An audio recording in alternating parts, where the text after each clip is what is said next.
One of the ways in which women sabotage their weight loss efforts, I know it sounds crazy. It's like logically we don't want to do it, but for some reason we keep going back to old habits and patterns that end up with us not feeling great about our bodies or our choices, and we've self-sabotaged.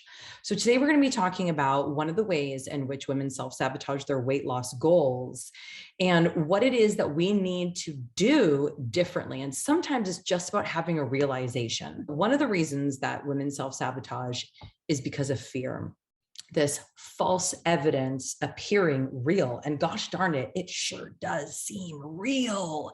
It seems really real. And you know what? It seems real because it is on some level. I mean, it's not real in the sense of it can really harm us or hurt us. However, if we're thinking and believing in a way that is holding us back, then it can harm us. So staying the same or not changing, because every change that you make begets another change.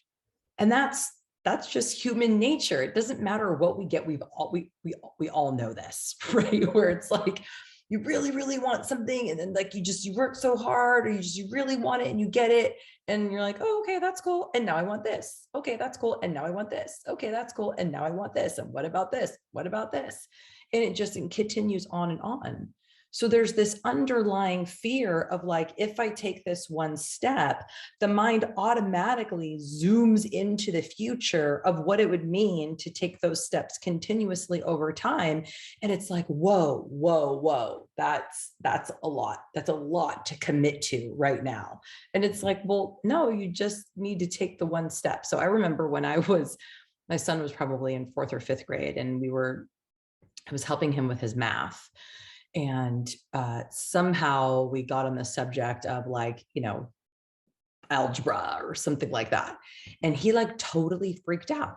He was like, well, I'm not going to be able to do that. And maybe I don't want to do that. And what does that mean? And what is it good for? And how am I going to learn it? And how am I going to understand? And I was like, whoa, dude, like, don't worry about it. There's a whole journey from where you are right now, like adding and subtracting, right, to understanding and being able to do algebra. Like, don't worry about that. There are so many steps along the way, and you're going to become a different person as you journey towards that destination. Like, you don't need to worry about any of that right now. Like, just take the next step that's in front of you.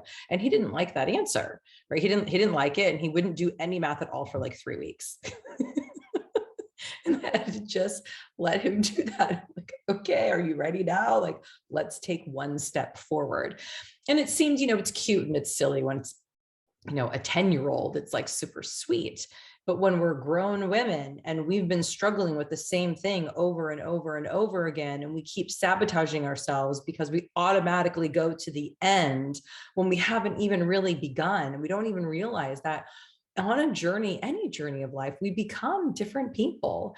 And that actually is pretty fearful. And that's a valid fear, to be afraid of change, right? To not want to make that big of a change. Because if a life that includes you being healthy and vibrant and alive, feeling really good in your body, not having the mental torture of what am I going to eat and how should I eat and what's going to happen and body shame and all of that kind of stuff, not thinking about weight loss anymore, there's so much more time, there's so much more energy. Then I'm going to have more energy. What's going to be expected of me? What are other people going to expect from me? What are they going to say? What am I going to expect from myself? What if I want to accomplish other dreams that I've been holding myself back from because of my weight? Well, then what happens? Then what happens? Then what happens? And the stakes get bigger and bigger and bigger.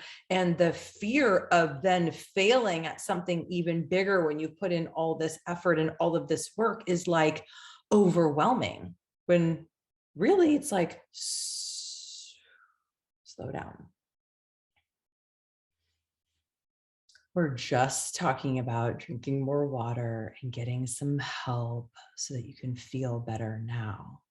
And yet the brain goes right to the end story and totally freaks out. And it's valid, right? The fear of what's next is a valid fear.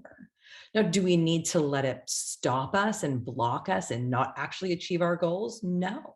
But when we are willing to acknowledge and to admit to our innermost being what's really going on here, why we are actually self-sabotaging, it's like, aha, we get that aha moment and things click into place. We realign with ourselves. We get congruent. So our conscious mind and our subconscious mind aren't fighting each other anymore. And we can move forward one step at a time, one day at a time, get some help and some support, have a plan, know that we will be taken care of every step of the way. And that's where a little bit of faith comes in. Now, I also had a client years ago, and this comes up, this fear of what's next comes up with all of us in different ways, shapes, and forms.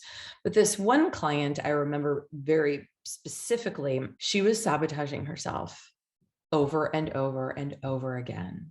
And she was desperate, really didn't want to do it and didn't understand. She was very disconnected from what the reason was behind that. Now, we don't always need to get into reasons.